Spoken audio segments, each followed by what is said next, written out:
Hello, welcome to the long anticipated part 4 of the free 4-part interview skills training class brought to you by Flight Attendant Career Connection. So in this 4-part training, we have talked about, so far in part 1, 2, and 3, we've talked about the STAR format. We've talked about why do you want to be a flight attendant? How has your experience prepared you to be a flight attendant? Those types of questions. And we have also talked about personality questions, sometimes called fishbowl questions at the Spirit interview, because they actually put them in a fishbowl that you draw from. So that was part 1, 2, and 3. I would love for you to go back and review. If you haven't seen those, watch those. You don't have to stop this. They don't really build on each other, but you would want to watch all 4 of them, because once you've watched all 4, then you will have had some training that will help you with pretty much all the different types of interview questions that you may encounter at your flight attendant interview. So today we are talking about onboard situational questions. So these are questions that say, let's say you're working a flight and this or that happens. How would you handle the situation? So the workbook, the Flight Attendant Career Connection interview workbook, is the textbook that we use for this training. So the training's free. You don't have to have the workbook with it, because I do give some examples, but I really do recommend, first of all, it supports these free trainings, and it gives you some instruction, and then over 35 interview questions that you can answer on your own. So this is what it looks like. It comes digital though. So as soon as you purchase the workbook, you get the whole workbook and the bundles. You get a couple freebies that come with it too. You get a copy of the book Looking Skyward. I don't know if I can find the front of it right now. This is what it looks like if you print it up and you have it bound by Office Depot or Office Max or Staples. Looking Skyward. And then you also get, what else do you get? You get airport city codes. So every airport in the world has a 3-letter code, and some airlines require you to know them at the beginning of training. It will, no matter who you work for and whether or not you're going to be tested on them in training, it will serve you well to be familiar with the airport codes. Although most airlines do still test you a little bit in training on some airport codes, but not all of them, but most of them do. So let's go ahead and start talking about today's class. So today we're talking about onboard situational questions. These are the questions that say, I'm going to try to find my section in the Flight Attendant Career Connection workbook. You can turn to your section if you have your workbook. These are the questions that sort of make you, so the STAR format questions, you're giving an example from your real life. Tell me about a time when this or that happened. And so you're telling them a story about something that really happened. And then those questions about why do you want to be a flight attendant? You're really telling them your opinion or what you think, like why you think you'd be a good flight attendant, how you think your experience has prepared you. And these questions, these onboard situational questions, can be tricky if you've never been a flight attendant, because you're not exactly sure what you would do, what you're supposed to do, how you would handle it. But the airline knows that, the person who's interviewing you. And really what they're doing is they're testing your gut instincts. They want to just sort of see a little bit about how you're wired, how you problem solve, how you face a situation that maybe you don't know the answer to. So don't think that they are testing you in the same way that you will later be tested on these same questions in training once they've already told you what to do. So when you're faced with, that sounds super scary. When you are given the opportunity to answer an onboard situational question, you will first take a beat, and you want to consider if the question has a safety guideline attached to it in some way, or if it is purely customer service focused. So these onboard situational questions will fall into 2 categories. They'll either be a safety and a regulation focused problem, or they will be just a customer service focused problem. So you want to quickly ask yourself, is this a safety issue or is this a customer service issue? If it's a safety issue, then you have a clear path that you're headed towards. You've got a rule. Seatbelts have to be buckled. Let's see how we can get them buckled in their seatbelt. Laptop has to be stowed. Let's see how we can get that laptop stowed. But some of the questions are just customer service based. And there's really no right or wrong. There's no rule that's being broken or not broken. Somebody just doesn't like something that someone else else is doing or something that's going on somewhere else.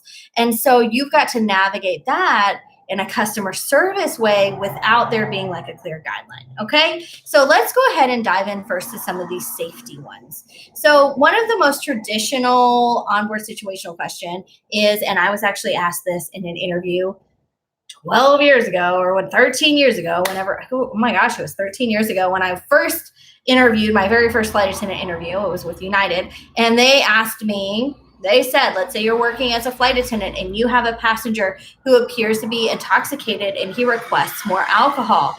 How would you handle that situation? And so the first thing that you do, of course, is you ask yourself, what is this a safety issue or is this a customer service issue? So hopefully your gut is saying that this is safety related. This sounds safety. There sounds like there's the potential for danger here. Someone is already intoxicated and they want more alcohol. That sounds dangerous. So because there is a safety related issue that goes with this, you will have a guideline, you will have a goal, which is don't serve him any more alcohol. Okay, but how are we going to get there? So we still don't want to throw customer service out of the window, and tact is always a good idea, especially dealing with someone who maybe has had too much to drink. So the best way to answer this is to say something along the lines of, unfortunately, I'm not able to serve you any more alcohol at this time, but I would love to get you something else to drink or maybe a snack, and maybe we can talk about it later. But you want to make sure that your recruiter knows that you're not planning on serving him any more alcohol at any time. So a couple of things that trip up that I find in my with my coaching clients that sometimes trip up people who are interviewing is, first of all, they sometimes want to lie. Okay. So in interview world, we are honorable and we work with integrity, and there is never a reason to lie. Okay, this is interview world. So there's never a reason to lie. So you're not going to tell your recruiter that you would lie, that you feel comfortable lying to a passenger, lying. So we're not going to lie. Okay, so don't lie. So don't say we're out of alcohol. I'm from South Carolina. That we are out of alcohol, or that we are out, or that we're not serving anymore, or there's only a 2-drink limit, or any other kind of lie that you would want to come up with to try to diffuse the situation. Now, when you are a working flight attendant and you are really in the thick of it, you will do things that will protect you and your operation and the safety of yourself and those around you. And if that includes deceiving someone, maybe that happens. I'm not talking about real life. I'm talking about interview world. Another thing that sometimes aspiring flight attendants will answer me is they will have talked to someone that they know that is a flight attendant, and they'll say, oh, well, what we do is, and so sometimes they'll say, oh, well, I would either trick them by watering down the drink or just floating a little alcohol on the top, or filling the straw with alcohol and just filling the cup with Coke and tricking them into thinking that they have an alcoholic beverage. And again, in interview world, we're not going to deceive anyone or, do anything that would be unethical or go against your integrity. So you really want to be upright and honorable. Another reason that it's not a good idea to trick the passenger that you're serving into not, trick them about the alcohol is because everyone around them is also going to be tricked. So all the other passengers and their iPhones will now think that you have served a obviously intoxicated passenger more alcohol. And then the Twitters will say, this flight attendant just served this drunk guy another Jack and Coke. Hashtag, what's up with this flight attendant? And you don't want to be that flight attendant that is now a hashtag. That's another reason that you wouldn't want to trick anyone, is because sometimes it can be backfire perception wise to everyone around. Okay. So you're going to put this in your own words, but it's going to be something along the lines of, unfortunately, I'm not able to serve you any more alcohol anymore, but I'd love to get you something else. Would you like a Coke or a water or maybe a snack? And hopefully, and we can talk about it again, maybe in a little while. Okay. That's kind of how you answer that question. Let's do another one. Say you're working as a flight attendant and the captain turns on the fasten seatbelt sign. And so you walk through the cabin to check for the fasten seatbelts, and there you notice there's a child asleep on the floor. Okay. What would you do? So ask yourself, is this customer service or is this safety? All right, I know the seatbelt sign's on, so everyone has to be buckled, and you can't be buckled if you're laying on the floor. So it sounds like this is a safety issue. That person, that child needs to be buckled up. So how are you going to now handle this, though? So for this one, the answer would be, let's think about it. What are some ways what are some steps we could take to try to get the child buckled in? Probably want to talk to one of the parents and just say, oh, I don't know if you saw, but the fasten seatbelt sign came on and everyone needs to be buckled up. So I know he's resting really well, but can I maybe help you get him up in the seat? You could offer pillows and blankets if you had some. See, you're still softening it with the customer service aspect, but you're not letting the customer service trump the safety issue. Okay. So that is 2 examples of safety related situations. Let me see. I'm going to read you a couple more. They're in the workbook if you have the workbook. If not, you can jot these down, but get the workbook. Okay. So what would you do if you notice a passenger has not stowed his carry-on after the announcement asking him to do so? It got really loud outside my window all of a sudden, and I hope y'all can still hear me. Next. What would you do if you notice a passenger was nervous about flying?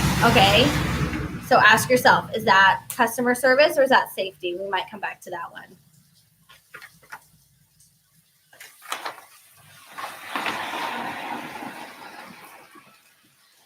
I think that might be all the safety ones.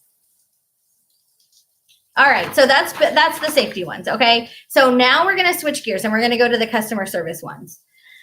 The customer service ones, when you ask yourself, is it safety or customer service? If it's customer service, these questions can sometimes be frustrating because there's not a clear goal. There's not a clear, a lot of times flight attendants are rule followers. They're like, give me the rule, I'll enforce it. Give me the rule, let me enforce that rule.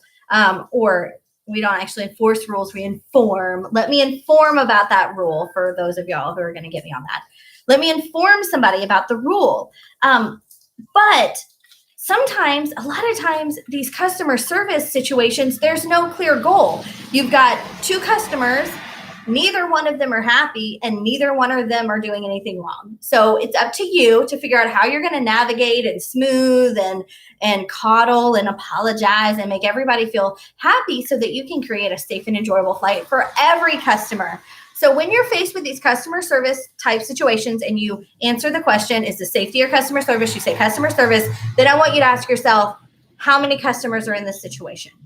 Because sometimes you will be surprised that when you ask yourself that question, because we automatically want to serve only the person that's complaining or only the person that is affected, and we forget that there's more than one customer in the situation. So make sure that when you're answering your questions that you're not just greasing the squeaky wheel, but you're making sure that you're serving all of your customers. So let's go over a couple of these. So after that super loud muffler goes by, fiberglass muffler, let's say you're working as a flight attendant and a passenger rings his flight attendant call button, and when you go over to see what he needs, he complains about the crying baby that's sitting behind him. Okay, so crying baby on a plane is uncomfortable, but it's not against the rules, right? Babies are allowed to fly. He is uncomfortable. The baby's probably uncomfortable. The mom's uncomfortable because how many customers are in this situation? 3, right? The baby, the mom, and the man. So what are we going to do? What are some ways? Start brainstorming as I'm stalling so that I'm giving you time to think. What are some ways? What are some things you could say to maybe, or what are some things you could try to do to try to make this helpful? I'm going to encourage you to avoid saying I would give him alcohol or comp him something. Some airlines allow it, some airlines don't allow it, but that's not very creative. Let's figure out how we can really satisfy the customer or maybe smooth it over without just comping stuff. Everybody wants to kind of, gosh, it got loud here, default to comping. So the first thing that you would do is, of course, you would apologize. Okay, so you're going to do a lot of apologizing. So, oh, I'm so sorry. I understand that must be uncomfortable. And then what could you do? So I don't know if right now I'm recording live and I don't know if the chat's going to show up if you're watching the replay. But right now, Erica just posted that says maybe you could offer him earplugs or see if there's another seat available. Exactly. So you would apologize. I'm so sorry. I understand that must be really uncomfortable. Let me see if there's another seat that I could swap you to. Or here's a pair of earplugs. I hope that this will help muffle the noise a little bit. And then what are you going to do? You're going to make sure you check on all your customers that are in this situation. And so you would say, and I would also check on the mom and just see how she's doing, make sure that she knows I'm here for her if she needs anything, if there's anything I could do. Babies cry, and that's just kind of what happens sometimes. So there's not always anything you could do to fix it, okay? So that would be the answer to that question. So good job. Thank you for that, Erica. Let's do another one. What would you do if you noticed a passenger was nervous about flying? I'm going to talk for a minute and stall and let you brainstorm again. So what would you do if you noticed a passenger was nervous about flying? First of all, how would you maybe notice that? Sometimes they'll tell you, which is always super helpful. Anytime anyone ever sends me a message and says, which of course they're not an aspiring flight attendant, but other people will message me and say, I'm afraid to fly, what should I do? I always encourage them to let the flight attendant know, because she can give them an extra smile, tell them what noises maybe to expect. So maybe the passenger tells you. Another thing would maybe they just look nervous. They look scared. They usually have that look on their face that they're scared. So what would you do if you noticed that a passenger was afraid to fly? You would maybe introduce yourself. You would maybe start a conversation with them if possible, so that they can kind of get their mind off of it, get talking about where they're going and why they're traveling. You could also explain to them things to expect, check on them throughout the trip, throughout the flight, maybe give them some extra special treatment, maybe make sure that they have extra water or things like that, just to make them feel a little bit safer. So how would you say this in an interview answer? Because I just gave a whole bunch of answers, a whole bunch of choices. And you probably wouldn't want to bombard the recruiter with like, I would do this and this and this and this and this and this and this. Like, think about a couple that kind of match your customer service style, because that's the point of the interview, right? For them to learn about you, and then use that in your answer. So for me, I would probably say something like, well, if I had a passenger who I noticed was nervous about flying, I would definitely speak to them, reassure them, give them a big smile, make sure that they knew that we were going to be okay. I would also probably explain to them things that they could expect. Maybe if I knew about the turbulence on this flight. Also, I would explain different noises they hear, like if they're sitting near the landing gear, or if they're sitting, near the galley, and maybe they'll hear galley noise. I would just sort of explain to them what they can expect, so they can feel a little bit more comfortable. Okay, so that's what I would do. Some of you would talk to them. Some of you, there's all sorts of different things that you would do. Okay, so just checking on the passenger and making sure that that they feel cared for and heard. I probably wouldn't say this in an interview, but when I was a flight attendant, I would also usually try to introduce them to the person that was sitting next to them, because it's nice for them to have a neighbor that understands that they're nervous too.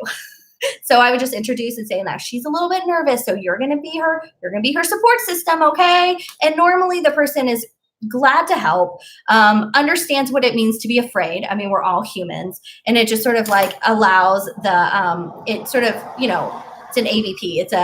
It's using one of your other passengers to help you do your job so that everyone can be served the best. So like I said, I don't know if I would say that in an interview, but when you're out there working on the line, maybe that's a tip that you'll use. Let's do another one, people. Oh, that's so, okay.